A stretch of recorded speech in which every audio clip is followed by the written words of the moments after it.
for what goes on outside their borders. One thing is for sure, though, they do care how their politicians look abroad. Well, that's what's been driving Mitt Romney's tour of America's closest allies this week. The presumptive Republican Party nominee, yes, we still have to call him that, has been to Britain and Israel and today ended the tour in Poland. In the 1980s, well, with the US election now less than 100 days away, Romney's trying to prove himself the international statesman. But he's come under fire from individuals as diverse as the Mayor of London and a top Palestinian aide. Well, Beijing today also joined the chorus of condemnation. So few friends abroad, but what do Americans make of it all? Is Romney a gaffe-prone wannabe or a clever politician with his eye firmly fixed on the White House? Well, let me introduce you to tonight's guest. Newsweek's Paris Bureau Chief and Middle East Editor Christopher Dickey is here with us in the studio. Also with me is Eric Svein. He's a member of Republicans Abroad France. Good evening to you. We did call Democrats abroad as well, I should point out. They did not want to take part in tonight's debate. Over in the United States, in Maine, is Aaron David Miller. He's a scholar at the Wilson Center, and he's been an advisor to both Republican and Democratic Secretaries of State for over 20 years. Also joining us tonight in Israel is Mordechai Kedar. He's a researcher at the Begin Sadat Center for Strategic Studies at Bar Ilan University. Good evening to you all. Now, the most controversial part of Romney's tour was in Israel. He was slammed for making the following comments in Jerusalem. It's always an inspiring and moving experience to be in Jerusalem, the capital of Israel, to share one more time our friendship, but also to see the progress of this extraordinarily vibrant and growing nation and people. All right, that drew international condemnation, particularly in the Western media. But take a listen to this. Here's Obama on the campaign trail in 2008. Jerusalem will remain the capital of Israel, and it must remain undivided. All right, well, let's start in Israel, seeing as that's the country we're talking about. Mordechai Kedar is there for us. Mordechai, why is it OK for Obama but not for Romney? And what do Israelis make of all this controversy? Well, I really don't understand why there is any controversy about Jerusalem. Jerusalem was announced the capital of the Jews in the year of 1004 BCE, while Paris, for example, was announced as the capital of France in 1108 CE, means more than 2,000 years after Jerusalem. And Washington is a very young capital, which was announced in 1720 CE. So why in the world do we Jews have to ask the permission of anyone in the world to have our capital, our ancient capital in Jerusalem? Well, the Palestinians would argue that it is undecided, and back in 1948 it was supposed to be an independent city, and that they are still claiming that the east of the city is the capital of any future state. Can you name one Palestinian king or emir or sultan who reigned for even one day in Jerusalem? Nobody. When was there a Palestinian state in this country?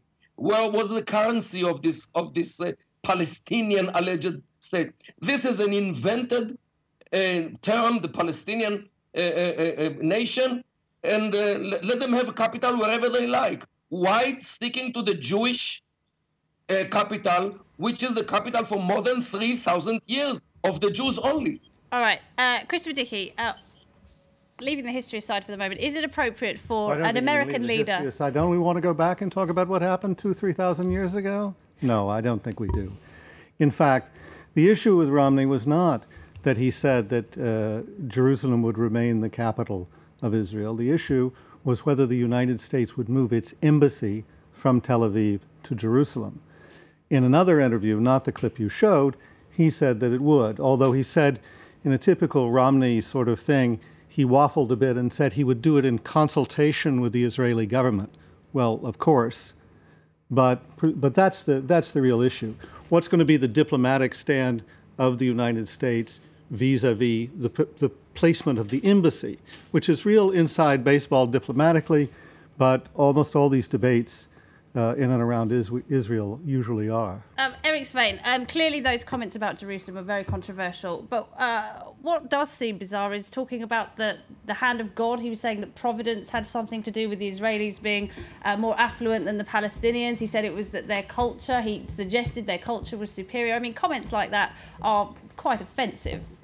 Well, I would say that half the time when people say that they're offended, they're really trying to get people to follow a certain policy. They're really not. There's a reason you want to be. One of the reasons you want to show you're offended is you want people not to go a certain way, and you have to admit that in the Middle East, the Israelis have created more, have made more inventions than their Arab neighbors have. And that is, I hate to say that. I hate to say that it's maybe politically incorrect, but it's the truth. I mean, they have more inventions, they have more Nobel prizes than any of their Arab neighbors do. Mordechai Qatar, do you think Mitt Romney would be a better friend to Israel than Barack Obama has been? I mean, given that Israel's Deputy Prime Minister Ehud Barak said that the Obama administration has done more than anything I can remember in the past in terms of assuring Israel's security. Well, just to complete the former point, as much as I heard, Mitt Romney is a devout Christian, and he knows exactly who was Jesus Christ, for example, who was born a Jewish, who grew up in Jerusalem, preached in Jerusalem more than 2,000 years ago, and he was crucified as Jewish. So being a Christian, I definitely carry on. Understands better the Israeli point of view about this issue. He identifies himself as a Mormon specifically. Yes. Now, regarding the Israeli security, I am not sure that he really understands the Middle East. Unfortunately, both George W. Bush and Barack Hussein Obama both made big mistakes about the Middle East. George W. Bush had a golden opportunity to bring a remedy to the problems of Afghanistan as of 2001 and to the illnesses of Iraq as of 2003. But he didn't take this opportunity for unknown reason, because he didn't understand the Middle East. This region, in this region, there are too many dead body politics, just like Afghanistan and Iraq. He should have divided them to tribes or to ethnic groups or to religious groups or to sectarian groups. And this is the only thing which can survive in this arid region. Just like the Gulf Emirates, which are stable only because of the fact that every and each of them is one single tribe. And this is the way how to live in the Middle East. All right, we're having a few technical problems. When you are separate from the others, right. You let others live their lives. Christopher Dick, if I could bring it back to the US election. In the US... Let me just say, Laura, I think it's really good for your listeners to hear those opinions, that the mistake of the United States, particularly of the Republicans and also of Obama, was not to divide the Middle East into lots of tribes, because only tribes can survive in the desert. I think it's really good to hear that from somebody speaking, from Israel. Don't you think that's a valuable opinion? I think perhaps what he's saying is when you look at some of the conflicts, particularly in Syria today, a lot of those conflicts are now falling along tribal lines, and in Libya well, he's as well. saying But it's not for me to... after the United States invaded Afghanistan and after the United States invaded Iraq, it should have encouraged tribalism as much as possible, because that's the only way that those people can survive. Let's, I think we're... May I point something out? I'd just like to point out that in the past year and a half, we've seen the Arab Spring and all these revolutions in the countries. And for the past decades, 2, 3, 4 decades, we've heard how terrible Israel is and how much the Palestinians have suffered and all this. And when you think about it, and I'm sure a lot of Muslims, or not just Muslims, but will also be offended by this. But I think a Muslim living in Israel has a better life than a Muslim living in Gaddafi's Libya or in Assad's Syria. And while we always hear these terrible stories about how terribly they're treated. Nobody is treated as badly as the Libyan people and Libyan Muslims, as Syrian Muslims, so what's your point? Saddam Hussein's people. What is your point? The point is we have been focusing. The reason we have been focusing on Israel these past years and on the Palestine problems, so-called, is because You don't think there's a Palestine problem? It served them well. It served them well. You don't think there's a Palestine problem? I think that the problem of the Muslims in Libya was far worse. Well, nobody talks to nobody. Please. Libya was on the United Nations. Libya was on the United Nations Human Rights Council. Israel was never on there. Why was Muammar Gaddafi up there? Why was Saudi Arabia on the United Nations Human Rights Council? I think if I may, what he's saying is the Palestinian problem is often at the top of foreign policy agendas at the UN. Syria and Libya were both on the Human Rights Council. People who are being treated far worse. They're being murdered. He said it's disproportionate. The argument always goes that Israel in Gaddafi's prisons, they dropped hand grenades. One at a time, Christopher. Look, the Palestinian problem has been exploited endlessly by lots of Arab leaders in the most cynical possible way. There's no question about that. But it's been exploited precisely because the resentment of occupation is such a strong sentiment in the Arab world, and in fact in most of the former colonially occupied countries of the world. That's actually the focus of attention on Israel again and again.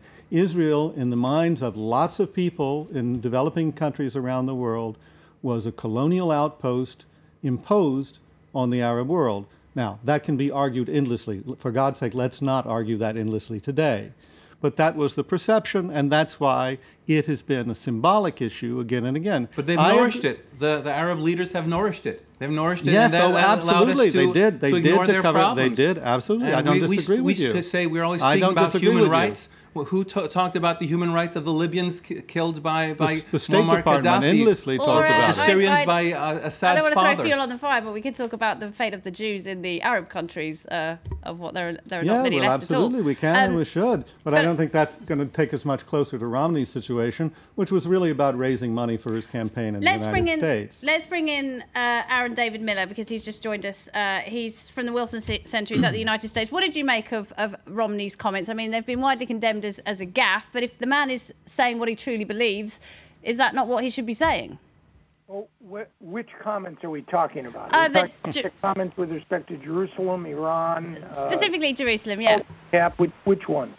Let's start with Jerusalem, and also what he said about the disparity in revenues between the Palestinians and the Israelis. Right. The context of these remarks has to be understood in the reality that it is a political campaign, and while it's serious at times, it's also silly. And it seems to me the former governor's trip, was designed to deal with three constituencies, two of which he may have picked up a few points in. The third, I think, he didn't do himself much good. The first is the pro-Israeli community in the United States, which has identified, rightly or wrongly, a certain bloodlessness with respect to the way the current president reacts to the state of Israel. And Romney has sought to create a much keener and more acute emotional connection. So in a closely waged election, particularly among American Jews who vote in high percentages in places like Florida, and to raise money, he may have done himself a good turn. Maybe. The election isn't going to turn on Mitt Romney's foreign policy trip. Second, among evangelicals, he's mistrusted for a variety of reasons, and many are staunchly pro-Israel for reasons of eschatology and value affinity. He may have done himself a good turn there. Where I think he's just dropped the ball, and I give him a 4 on a 1 to 10 scale, with 10 being a virtuoso performance and 1 being a catastrophe. Where I don't think he's picked up points is among the core group that is going to determine, frankly, who the next president of the United States is, and that's independent voters. And I suspect that too many gaffes, too much lack of coordination, particularly on the Iran comment, probably has demonstrated that Mitt Romney is very much a work in progress when it comes to articulating clearly, authoritatively, and convincingly his capacity to understand some of these complicated foreign policy issues. So, again, what Mitt Romney did or didn't do on this trip, and I'm sorry to have tuned in so late, we're having technical problems, frankly, is not going to be determinative with respect to this campaign. And I think, frankly, the discussion is in some respects very misplaced. Foreign policy, for most Americans, unless it's higher gas prices or a terrorist attack on the continental United States, is simply not going to matter when they move to November to make a decision. Mm-hmm. I think it's logical for Mitt Romney to try to demonstrate where he is different than Barack Obama. But the point is, again, for Mitt Romney, and I'm not a Democrat on this one, I'm not a Republican. The dividing line for Mitt Romney should not be liberal or conservative, Republican, Democrat. It should be dumb or smart. And too many times on this trip, he simply didn't think before he spoke. All right, let's get your response to that then, Eric Svein. Well, first of all, I don't think Mitt Romney, and I think a lot of Americans don't appreciate a president who follows the leftist fairy tale where everybody is a friend, you know, we're all friends together, and he doesn't see the reality of the show, that the Russians aren't that friendly and the Chinese aren't that friendly. And that's what Mitt Romney isn't being a hawk, he's being realistic. And he's seen exactly what Putin is doing and who is doing. And you can go around and say and find excuses for them. But I think that the American people is tired of Obama finding excuses for the Chinese and the Russians and dropping our Eastern European allies for that. And I think they're tired of him going around on apology tours, apologizing for pretending that all sins, all the problems in the world are the fault of the United States. That's one reason people like Mitt Romney or Newt Gingrich have become popular over the past months.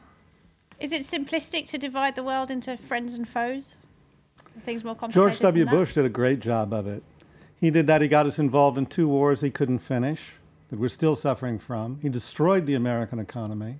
I think the Republicans deserve all the credit they in the world for taking the country that had the greatest riches, the greatest future, the greatest power to do good, and essentially throwing that all away during the administration of George W. Bush. Now, I'm not a Democrat or a Republican either, but having covered those 8 years, I walked away from it absolutely appalled. And I think the problem with Romney is not that he's a bad man. I'm sure he's a very nice man. By the way, he's not a Christian, he's a Mormon. And by the way, just correcting another thing, the capital of the United States was not established in 1720. It was established very much later than that. But just to get away from the fantasy world for a while and the fantasy world of spin, you know, I think Romney, as everybody understands, will take these positions and throw them in the wastebasket if he becomes president, and he will conduct foreign policy very much just the like same Obama way did. Every president has conducted foreign policy in line with the real world that surrounds us. The only departure from that was George W. Bush, who created a fantasy world that has become a nightmare world. Okay, Except for the victims of Saddam Hussein, who were quite realistic. One moment. I'm sorry, we're going to have to take a short break. I'm sorry to interrupt you. We will come back after this. We'll have the headlines for you and the second part of this very heated debate. Don't go away.